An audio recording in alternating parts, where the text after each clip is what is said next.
أعوذ بالله من الشيطان الرجيم بسم الله الرحمن الرحيم ما كان لنبي أن يكون له أسرى حتى يثخن في الأرض تريدون عرض الدنيا والله يريد الآخرة والله عزيز حكيم لولا كتاب من الله سبق لمسكم فيما أخذتم عذاب عظيم فكلوا مما غنمتم حلالا طيبا واتقوا الله إن الله غفور رحيم صدق الله العظيم. Verse 67 of Surah Al-Anfal was revealed in the context of Badr, the battle of Badr. As we know, this was the first major battle of Islam, Yawm al-Furqan, as the Quran al-Karim calls it, the day which was a decisive day which separates between haqq and batil, truth and falsehood. So some background to Ghazwat Badr, the battle of Badr, to understand this ayah, that Allah subhanahu wa ta'ala granted victory to the Sahaba radiallahu anhum ajma'een, and as far as apparent means are concerned, this was considered to be unexpected. That a far less prepared force of the Sahaba radiallahu anhum ajma'een, the new community of the Muslimun versus the well-established, well-equipped army of the Quraysh, Allah subhanahu wa ta'ala granted victory to the Sahaba anhum in these circumstances. Now, as it occurs in battle, at the end of battle, and especially historically, this would be the time where the victorious army would start taking the ghanima referring to the spoils of war, the booty. So the Sahaba anhum ajma'een, in previous ummahs, it was not considered halal. Those ummahs, the ummahs of the previous Anbiya alayhi salatu wasalam, those that were sent with jihad as well, ghanimah was not halal for them. However, for Sharia of Nabi sallallahu alayhi wasallam, Allah subhanahu wa ta'ala has made it halal. And then there's also the case of how to deal with the POWs, the prisoners of war. So, this being the first major battle, the ahkam and the commands regarding distribution of ghanima, what to do with the POW, etc., this was not revealed as of yet. Badr occurred, and these specifics of how to deal with the aftermath of jihad, the aftermath of war, this had not been revealed yet. Allah subhanahu wa ta'ala revealed to Nabi alayhi salatu wasalam that at this point, how specifically as far as the ghanaim, the ghanima, the spoils of war concerned, that Nabi alayhi salatu wasalam, it was up to the choice of Nabi alayhi salam. The Quran al-Karim says, وَأَعْلَمُوا أَنَّمَا غَنِمْتُم مِّن شَيْءٍ فَأَنَّ لِلَّهِ خُمُسَهُ وَلِلرَّسُولِ. These were revealed after.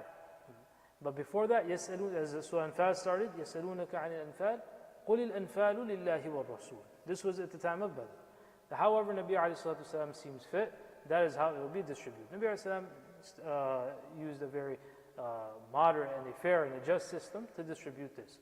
As far as what to do with these people who are ready to kill you right now, and now that you've captured them, how should you deal with these? And the Sahaba anhum captured 70 of the leaders of the Quraysh, not just normal, but those that were considered to be the chieftains, they were amongst them as well. So Allah subhanahu wa ta'ala revealed to Nabi alayhi salatu wasalam that it is your choice, make mashwara with the Sahaba anhum, as Nabi alayhi salam would for all such matters, that however you would like to deal with them, you can deal with them. Whether you want to neutralize them, whether you want to ransom them, whichever way it is, that it is up to you. Nabi alayhi salatu wasalam made mashwara with the Sahaba anhum. Most of the Sahaba radiallahu anhum, including Abu Bakr radiallahu anhu, chose that they should be ransomed. They had a few things in mind when they gave this opinion. One is that at the end of the day, these are our relatives, right? Perhaps not today, but tomorrow, the Iman and Islam may be granted to them, and that was the case. Many of them did accept Iman and Islam later. Also, right now, the Muslim community is weak financially. there is much work ahead. If we receive some financial assistance by ransoming them, then there's much work that we can do, etc., etc. Umar radiallahu anhu, as Sa'ad radiallahu anhu, very few Sahaba, they said, Ya Rasulullah, these are the worst of the worst.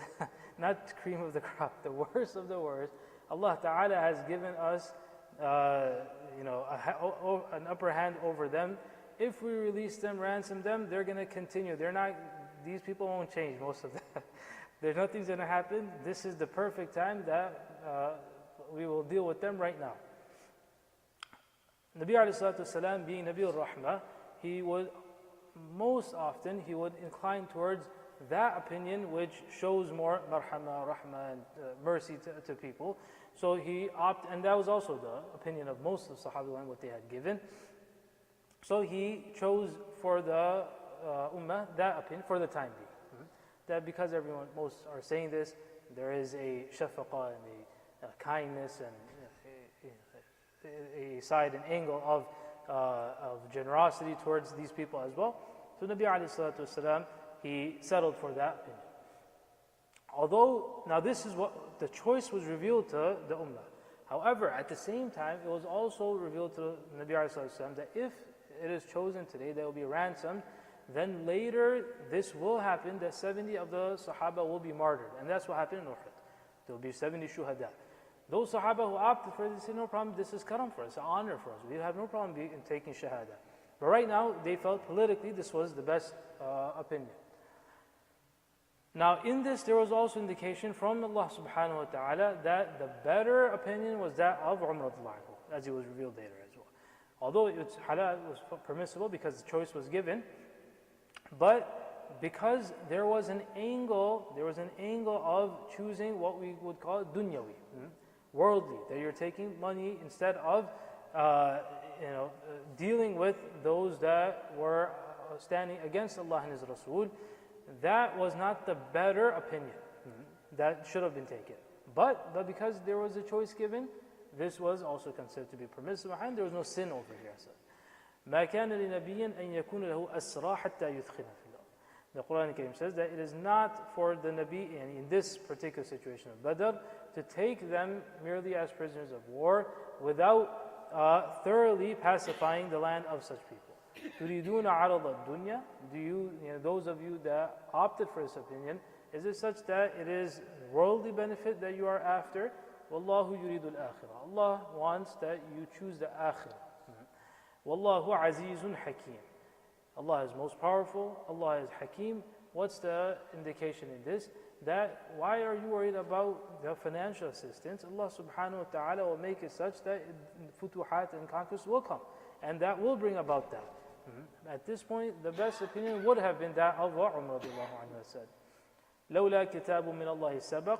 But if it was not for the prior decree, the qada of Allah subhanahu wa ta'ala, the decree of Allah subhanahu wa ta'ala was written in the Lawh Mahfuz from before, that this is something which is allowed for you to do, لَمَسَّكُمْ فِي مَا أَخَذْتُمْ عَذَابٌ عَظِيمٌ. There would have been a punishment. But because that decree was already there, that this is as a choice and this was made halal and it was okay, then this did not occur. فَكُلُوا مِمَّا غَنِمْتُمْ حَلَالًا طَيِّبًا. Now you may partake from this ghanima, these spoils of war. It is halal, it is tayyib, it is pure for you. It's not considered haram. There was no sin on the Sahaba. وَاتَّقُوا اللَّهَ. However, continue observing the taqwa of Allah subhanahu wa ta'ala. إِنَّ اللَّهَ غَفُورٌ رَحِيمٌ. Whatever, although it wasn't a sin because there was a choice there, but the choosing the lesser of two goods. For that, إِنَّ اللَّهَ غَفُورٌ رَحِيمٌ. And for any other mistake, if anyone's intentions were wrong, then Allah subhanahu wa ta'ala is most forgiving, Allah subhanahu wa ta'ala is most merciful. We make dua that Allah ta'ala gives us the understanding of the Quran Kareem.